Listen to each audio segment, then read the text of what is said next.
कर्म में अगर सच्चाई है तो कर्म कहाँ निष्फल होगा। कर्म में अगर सच्चाई है तो कर्म कहाँ निष्फल होगा। हर एक संकट का हल होगा, हर एक संकट का हल होगा, आज नहीं तो कल होगा। चलिए बच्चों, मैं मनोज कुमार आपका स्वागत करता हूं आपके अपने YouTube channel maths by MK sir पे। तो ये क्लास 10th वाले मेरे छोटे प्यारे बच्चे, उनके लिए क्लास चल रही है। तो उस पर देखो कौन सी एक्सरसाइज चल रही है आज। अभी आपका चैप्टर नंबर 3 जो दिया गया है, a pair of linear equation of two variables, तो उसकी एक्सरसाइज चल रही है आपकी 3.2 के जो पहले क्वेश्चन था, पहले क्वेश्चन में कई सारे खंड दिए गए वो सब हो चुके हैं। आज मैं क्वेश्चन नंबर 2 करने जा रहा हूँ। देखिए आप क्वेश्चन नंबर 2 क्या बोला जा रहा है। इसमें बोला गया समीकरण x/10 + y/5 -1 बराबर 0 और x/8 और y/6 बराबर 15 के युग्म का एक हल ज्ञात कीजिए। पहली बात तो यहाँ पे मुझे x और y का हल ज्ञात करना है। फिर बोला गया इसके बाद लैम्डा ज्ञात कीजिए यदि y बराबर लैम्डा x + 5 है। ये तो तुम्हारा क्वेश्चन दिया गया था। पहली बात मेरा तो यही मानना है कि ध्यान से क्वेश्चन पढ़ लो, आधा क्वेश्चन ऐसे ही हो जाता है। देखो अब इधर आओ, क्या दिया गया है। पहली इक्वेशन आपको दी गई है x/10, ये तो चल नहीं रहा सही से। फिर ये दिया गया है y/5 -1 = 0। तो अब इसको जब सिंपल करोगे तो यहाँ पे लासा लोगे आ जाएगा आपका 10, इन दोनों का लासा लिया 10 आ गया। अब यहाँ पे 10 पहले से था, इसको 10 बनाने के लिए मैं क्या करूँगा, 2 से ऊपर नीचे गुणा कर दोगे तो यहाँ पे उतर जाएगा आपका 2y। -1 है, इसको उधर ले जा सकते हो तो -1 इधर आएगा तो प्लस का हो जाएगा। अब इसकी तिर्यक गुणा कर दो तो x + 2y = कितना आ जाएगा। कहोगे सर ये तुम्हारा आ जाएगा कितना 10। ये क्या हो जाएगी, समीकरण नंबर फर्स्ट बन जाएगी। तो ये समीकरण नंबर फर्स्ट बन गई। अब इस वाले को इसी प्रकार से हल कर लीजिए।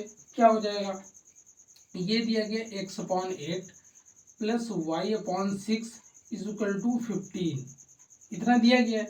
अब जैसे इसमें नीचे लासा लिया गया था, इसमें भी एलसीएम लीजिए नीचे। तो कहोगे सर जी 8 और 6 का लासा कितना हो जाएगा, कहोगे सर 24 आएगा। अब 8 को मुझे 24 बनाने के लिए 3 से गुणा करना पड़ेगा, तो 3 से मैं गुणा कर दूंगा 24 आ जाएगा, तो ऊपर भी 3 से गुणा कर दूँ। 6 में मैं किससे गुणा करूँ 24 हो जाए, तो आपको पता होगा 6 4 जा कितना होता है। तो कहोगे सर जी मुझे पता है कि 6 4 जा आपका 24, तो 24 होता है तो कितनी टाइम्स जाएगा, कहोगे 4 टाइम्स। तो यहाँ पे कर दीजिए, ये कितना हो जाएगा आपका 15, पहले से दिया गया था। इसकी भी तिर्यक गुणा कर दो तो हो जाएगा x + 4y = 15 × 24। मैंने आपको जो जिसने मेरी जो गुणा करने वाली मल्टीप्लाई वाली वो वीडियो देखी होगी उसको पता होगा कि 15 से किसी संख्या को गुणा करते हैं। कैसे करते हैं, कहोगे सर इसको मैं गुणा कर लूंगा, 15 चौके 60 और 15 दूनी 30 मतलब 360। लेकिन मैं आसान तरीका बताया था।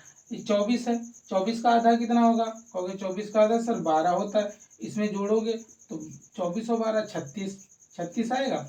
उसके बाद में मैंने बोला था 0 चिपका देना, बस बहुत सरल हो गया। आपकी मर्जी जैसे कर सकते हो। मैं ये कंपटीशन वाले बच्चों के लिए बताया था, आप सीख सकते हो, वीडियो में दिया गया, बहुत मैंने ऐसे सिखाए हैं। देखो ये समीकरण नंबर 2 हो गई। अब समीकरण 1 और 2 से हल करोगे तो पहली समीकरण क्या है, x + 2y = 10। सेकेंड इक्वेशन क्या दिया गया है, 3x + 4y = 360, ये दिया गया है। अब इसको मैं पहले ऐसे तो घटा नहीं सकता कि समय 1 से 2 को घटा दिया, पहले तो इनको मुझे बराबर करना पड़ेगा। तो पहली वाली समीकरण में 3 से गुणा करने पर यहाँ पे मैं लिख सकता हूँ, फर्स्ट वाली समीकरण में 3 से गुणा करूंगा। इतने दिन से बता रहा हूँ तो आपको ये चीज समझ में आ रही होगी, तो लिख देना कि 3 से गुणा। मैं 3 से डायरेक्टली यहाँ पे गुणा कर दे रहा हूँ। यहाँ पे 3 हो जाएगा, यहाँ पे 6 हो जाएगा और यहाँ पे 30 मतलब 30 हो जाएगा। अब घटा दीजिए, समीकरण 1 से 2 को घटाने पर माइनस माइनस माइनस, ठीक, ये सब माइनस माइनस किया है तो ये कट गया। ये करोगे तो कितना आ जाएगा 2y = अब 360 से 30 घटाओगे तो कितना आ जाएगा, कहोगे सर जी 330 आएगा, वो भी माइनस का। तो 2 से इसको भी डिवाइड कर दीजिए, कितनी टाइम्स जाएगा, माइनस 2 1 कैरी हो गया, अब कितना हो जाएगा 6, फिर ये बचेगा 5। मतलब ये हमारा एक्स वाई का मान निकल गया।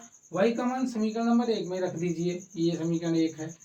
तो जहाँ पे वाई दिखे वहाँ पे आप कितना रख दोगे, माइनस का 165 बराबर 10। अब ये क्या हो जाएगा, x, इसका गुणा करोगे 165 दुना, यहाँ पे भी काटे हो तो तुमको पता होना चाहिए 165 दुना कितना हो जाएगा, कहोगे सर जी 165 दुना हो जाएगा 330, जोड़ दीजिए तो ये कितना हो जाएगा 340। x का मान ये निकल गया है, y का मान कितना निकल गया। एक्स वाई तो नहीं निकालना था, मतलब एक्स वाई भी निकालना था, उसने बोला है एक्स वाई भी ज्ञात कीजिए। अब ये लेमडा, जो ये लेमडा है इसमें मान ज्ञात करना है, तो इसमें क्या करोगे एक्स वाई के मान रख दीजिए इस वाली समीकरण क्या दी गई है, Y is equal to lambda plus 5, Y का मान दिया गया माइनस का 165 प्लस लेमडा, और इसका मान कितना दिया गया 340 प्लस 5, ये 5 इधर आएगा, ये भी माइनस का हो जाएगा, तो 165 माइनस 5 बराबर 340 लेमडा। ये घटाओगे तो कितना आ जाएगा, घटना नहीं है, दोनों माइनस के ना सेम तो ये जुड़ जाएंगे, तो 340, तो लेमडा बराबर कितना आ जाएगा, माइनस का 170 और नीचे हो जाएगा 340, तो 17 दूना 34, 0 से 0 कट गया, मतलब 1/2, तो लेमडा का मान कितना आ जाएगा 1/2। चलिए आप लोग को समझ में आया होगा कि कैसे कैसे करना है। एक बार चाहो तो मैं फिर से रिपीट कर दे रहा हूँ। देखो ये दो समीकरणें की दी गई थी, इनको हल कर लिया, फिर इनसे मैंने एक्स वाई के मान निकाल लिए, फिर जो एक्स वाई के मान निकल के आएंगे इस वाली समीकरण में रख दोगे, हो जाएगा। तो मैं हट जा रहा हूँ, आप लोग स्क्रीनशॉट लेना चाहें तो ले सकते हैं। देखिए क्वेश्चन नंबर 3 क्या दिया गया, बहुत ही प्यारा, बहुत ही खूबसूरत क्वेश्चन, देख के ही आपको मजा आ जाएगी बिल्कुल। देखो क्या दिया गया, किसी त्रिभुज के कोण एक्स वाई और 40 हैं। अब आपको पता होगा त्रिभुज में 3 कोण होते हैं, और तीनों कोणों का योगफल कितना होता है, कहोगे सर जी त्रिभुज के तीनों कोणों का योगफल होता है 180 अंश। तो यहाँ पे ये दिया गया, त्रिभुज के 3 कोण दिए गए, एक्स वाई और 40, ये अंश दिया गया है दो। और फिर क्या दिया गया, दोनों कोण एक्स और वाई के बीच का अंतर 30 है। लिखिए भाई, सभी को पता होगा त्रिभुज के तीनों कोणों का योगफल क्या होता है, 180 अंश होता है। मैं लिख दे रहा हूं, त्रिभुज के तीनों कोणों का योगफल 180 अंश होता है।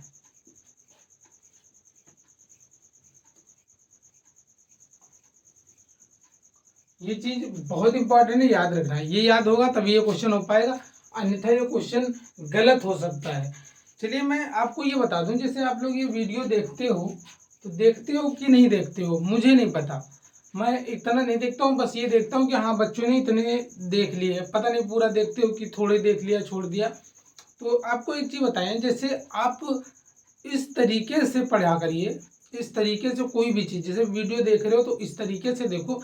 जैसे मान लो आपके पास ऑप्शन हो कि एक बुक पढ़िए, एक बुक पढ़ने के लिए दे दी जाए और उस पर कंडीशन लगा दी जाए कि इसका पेज पीछे पलटना नहीं है, एक बार पढ़ना, दोबारा नहीं पढ़ना, इसको दोबारा इसको पलटना नहीं है, तब उसको आप कितनी अच्छी तरीके से पढ़ोगे भाई। जैसे आप मान लो कोई बुक पढ़ रहे हो, बोल दिया गया कि एक बार में ही पढ़ना है, दोबारा इसको बदलना तो है ही नहीं, तुमको बिल्कुल पेज तो पीछे पलटना नहीं है। तो वही तुम्हारा जिंदगी भी है, समझ लो। क्लास 10th में हो तो ऐसा नहीं कि आप दोबारा क्लास 10th कर दोगे, तो देखना तो अच्छी तरीके से, बहुत लगन से देखना। मैं गारंटी लेता हूँ कि आपको यदि पूरी एक एक क्लास अच्छी तरीके से देख ली तो आपको 90% से ऊपर नंबर तो आने 100% तय है, ना आए तो मुझसे आप कहना। बस ये चीज़ है, मुझे भी पता होना चाहिए आपने एक एक क्वेश्चन देखा है। इसके बाद जब मैं साथ में आपको जब वो अनसॉल्व कराएंगे तब देखना कितना अच्छी तरीके से धुआं करते हैं। यदि यही नहीं समझ में आएगा तो अनसॉल्व तो आपको भूल ही जाओ, फिर और यदि आपकी मैथ कमज़ोर है तो उसके लिए मैं संडे को वीडियो डाल देता हूँ, वो देखते रहिए, बस आपको वो दवा के रूप में काम करती रहेगी। चलिए देखिए क्या लिखा है, किसी त्रिभुज के कोण एक्स और वाई इतने हैं तीनों। तो भाई त्रिभुज वो एक्स वाई के मान ज्ञात कीजिए। एक्स वाई के मान यहाँ पे लिखोगे, त्रिभुज के तीनों कोणों का फल 180 अंश होता है। तो एक्स प्लस वाई और प्लस 40 बराबर कितना लिख दोगे, कहोगे सर जी इसको मैं 180 लिख दूंगा बहुत अच्छे सुनहरे अक्षरों में। तो यहाँ से x प्लस वाई बराबर कितना मिल जाएगा, कहोगे सर जी 180 से मैं 40 उधर ले गया, घट गए, तो x प्लस वाई का मान कितना आ गया, कहोगे सर 140 अंश। समीकरण नंबर 1। ठीक, यहाँ तक किसी को कोई प्रॉब्लम, क्योंकि त्रिभुज के तीन कोण 1 2 3 दिए गए, तीनों का 180 अंश होता है, एक्स वाई निकाल लिया। आगे बढ़िए, दो कोण एक्स और वाई, इनका अंतर 30 है। दो कोण जो एक्स और वाई हैं, अब एक्स और वाई दो कोण, अंतर का मतलब होता है इनके बीच में डिफरेंस कितना है। जैसे मैंने बोल दिया मेरे पास 20 रुपये हैं, मेरे साथ में कोई एक मेरा फ्रेंड है उसके पास 50 है, तो दोनों के बीच में कितना अंतर, दोनों को घटाया जाता है अंतर निकालने के लिए। मैं नहीं कर रहा हूँ मेरे पास ज़्यादा है या उसके पास ज़्यादा, अंतर दोनों में कितना है, 30 का अंतर है। तो सेम ऐसे यहाँ पे भी बोला गया कि अंतर कितना है, 30 अंश का। तो समीकरण नंबर कितनी हो गई, सेकेंड हो गई। अब बस वही प्रोसेस करना है कि समीकरण 1 से 2 को घटाने पर, वो सब मैं लिखता नहीं हूँ, आपको समझ में आना है आप लिख सकते हो। चाहो तो ऐसे ही डायरेक्ट लिख दो कि समीकरण 1 को 2 से जोड़ने पर, तो डायरेक्ट ऐसे ही जोड़ दोगे तो y से y खत्म हो जाएगा, x और x कितना हो जाएगा, 2x हो जाएगा। इन दोनों को जोड़ोगे 140 और 30 170, तो 170 को आप 2 से डिवाइड करोगे तो कितना आ जाएगा आपका 75, क्योंकि देखो 8 दूना 16, हासिल लगा 1 5, तो x कितना आ गया 85 अंश आ गया। जब x 85 अंश आ गया, x का मान समीकरण नंबर 1 में रख दो। समीकरण 1 क्या दी गई है, x प्लस वाई बराबर 140 अंश। ठीक है, अब x प्लस वाई 40 है, तो x का मान कितना दिया गया 85 आ चुका है पहले से ही, तो y भी निकाल लीजिए, पक्षांतर करिए और y का मान प्राप्त कर लीजिए 140, और जो ये 85 इस साइड लाओगे तो y 85 से जाएगा। अब घटा लीजिए, 0 से 5 गया 5, 0 से 5 जाता नहीं, हासिल हो गए 10, तो 13, यहाँ कितना आ जाएगा 55। तो x और y और z के मान कितने आ गए, x आया 85, ये आया 55। दोनों के बीच का अंतर देखो 30 है, हाँ है, जो प्रश्न में बोला गया था। अब तीनों को जोड़ के देखो, इनका मान 180 अंश हो रहा है, देखना 140 मतलब सॉरी ये कितना है 55 और 85 कितना होता है, 55 और 85 140 में सॉरी 55 और 85 जोड़ोगे कितना हो जाएगा, कुछ गलत हो रहा है क्या, अच्छा अंतर इनका 40 दिया गया है, हाँ सही तो है, 140 से 40 180, तीनों का कोण हो गया। चलिए मैं नेक्स्ट वाले क्वेश्चन पे चल रहा हूँ, टाइम भी ज़्यादा वेस्ट ना हो। देखिए क्वेश्चन नंबर 4 बिल्कुल लाजवाब, देखो क्या दिया गया है, क्या है, बहुत सिंपल क्वेश्चन है, बस थोड़ा सा पढ़ने में आपको थोड़ा सा डर लग रहा होगा। देखो क्या दिया गया, एक आयताकार बाग जिसकी लंबाई चौड़ाई से ये चीज याद रखना, लंबाई चौड़ाई से, तो कौन अधिक है, लंबाई की चौड़ाई, कहोगे सर जी लंबाई चौड़ाई से 4 अधिक है, 4 अधिक कौन है, लंबाई, वो भी किससे, चौड़ाई से। ठीक, फिर उसके आगे दिया गया अर्ध परिमाप, मतलब परिमाप का आधा कितना है 36, तो उनकी विमाएं ज्ञात कीजिए। ठीक, यहाँ पे मानो लिख लीजिए, माना आयताकार बाग जो है, आयताकार बाग जो है, बाग जो है किस प्रकार का है, आयताकार, बाग की लंबाई ना, पहले चौड़ाई मान लो, बाग की चौड़ाई कितनी है x, तो आयताकार बाग की लंबाई कितनी हो जाएगी, आयताकार बाग की लंबाई कितनी बोलोगे, x प्लस 4, कहोगे सर जी लंबाई पहले क्यों नहीं मानी, क्योंकि लंबाई पहले मान लेते तो फिर चौड़ाई में मुझे घटाना पड़ता। ऐसे आपको डायरेक्ट कह सकता हूँ कि देखो यहाँ पे बोला कि लंबाई चौड़ाई से 4 अधिक है। ठीक है, इतने मीटर में है तो मीटर लिख दीजिए। ठीक है, मीटर लिख दिया। यहाँ तक किसी को कोई समस्या नहीं होगी। ठीक, अब आयत का परिमाप जिन बच्चों को नहीं आता है तो वो यहाँ पे देख लें क्या होता है।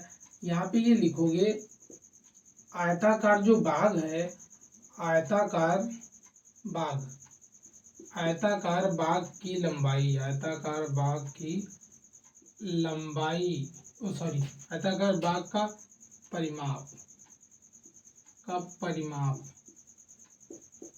परिमाप बराबर क्या होता है, 2 ब्रैकेट लंबाई प्लस चौड़ाई, ये होता है। अब यहाँ पे क्या दिया गया है, परिमाप का आधा, ये परिमाप है पूरा। ठीक, ये परिमाप पूरा दिया गया था इतना। अब यदि आधा इसका मैं कर दूं, इधर 2 से भाग कर दे रहा हूं, तो कहोगे सर जी इधर भी 2 से भाग कर दो, काम खत्म, परिमाप का आधा हो गया भाई, ये 2 से 2 हट जाएंगे। तो यहाँ से कहने का मतलब इसको काटोगे तो L और B कितना आ जाएगा, पहली समीकरण बन जाएगी कितनी, L प्लस B बराबर 18, मतलब लंबाई और चौड़ाई दोनों का जो लंबाई और चौड़ाई का योगफल आएगा वो 18 होगा। ठीक भाई, इतना तो कर लिया, जो लंबाई और चौड़ाई 18 आ गए, और लंबाई और चौड़ाई दी क्या गई थी वो देख लीजिए, मान रख दीजिए, आ जाएगा। लंबाई कितनी है, x प्लस 4 है, चौड़ाई कितनी है, x है। समीकरण मत बनाइए, तो डायरेक्ट इसको इधर लेके आओगे, कितना बचेगा, 18 जाएगा, यहाँ से बचेगा 14, 4 इधर निकल मतलब घट जाएगा, और x प्लस एक्स 2x, तो यहाँ से ये डिवाइड कर दोगे तो x का मान कितना आ जाएगा, 7। कहने का मतलब है जो x आया है 7 मीटर, मतलब लंबाई जो इसकी होगी कितनी होगी, 7 मीटर, और जो चौड़ाई हो जाएगी वो 7 प्लस 4 कितना हो जाएगा, 11 मीटर। ये देख लीजिए दोनों की लंबाई जो है 18 आ रहा है, और 18 ही दिया गया था, बस हो गया। उसकी विमाएं निकालनी थी, विमाएं 7 और 11 हो जाएगी। अब चलिए क्वेश्चन नंबर 5 में। क्वेश्चन नंबर 5 में बहुत सारे दिए गए, उसमें से जो मुझे बेस्ट लगेंगे वही करा देंगे।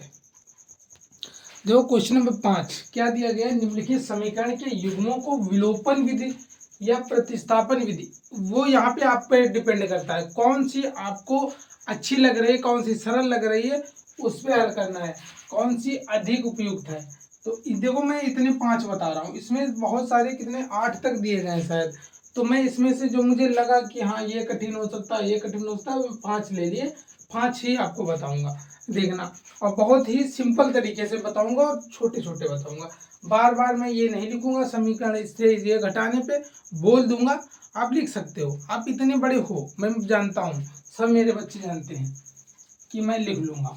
देखो x plus 5y is equal to 5 दिया गया है, दूसरा क्या दिया गया है, 2x माइनस का 3y बराबर 4। इससे मुझे एक्स वाई के मान ज्ञात करने, विलोपन विधि द्वारा ज्ञात कीजिए या कोई सी विधि द्वारा। मैं क्या करूंगा, समीकरण नंबर फर्स्ट में 2 से गुणा कर दूं, तो यहाँ पे आप लिख सकते हो, मैं पहली वाली में लिख दे रहा हूँ, बार बार सभी में नहीं लिखूंगा। समीकरण फर्स्ट में 2 से गुणा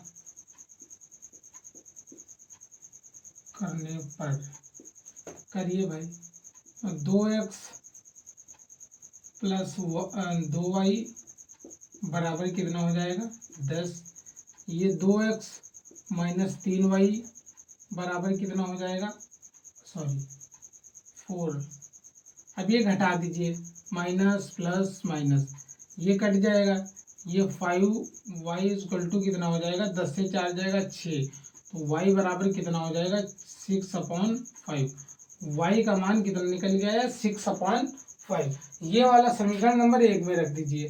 समीकरण नंबर 1 में यहाँ पे लिखोगे सुनहरे अक्षरों में बहुत ही अच्छी तरीके से कि y का मान, इस y का मान इस वाली समीकरण में रखने पे, समीकरण 1 में रखने पे भाई जहाँ पे y का मान आएगा वहाँ पे हम रख देंगे। तो y का मान कितना है, 6/5 बराबर 5, तो x बराबर कितना हो जाएगा, 5 माइनस 6/5।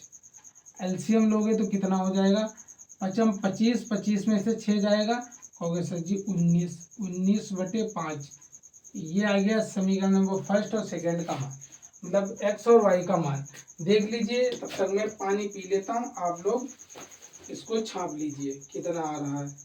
ठीक, मैं तब तक पानी पी ले रहा हूँ। देखो, उम्मीद करता हूँ कि नोट कर लिए होगे। अब नंबर दो वाली कैसे करते हो। देखो, इसी बीच में आपको बताना चाहता हूँ कि वो नहीं कहते कोशिश करने वाले की कभी हार नहीं होती है। लहरों से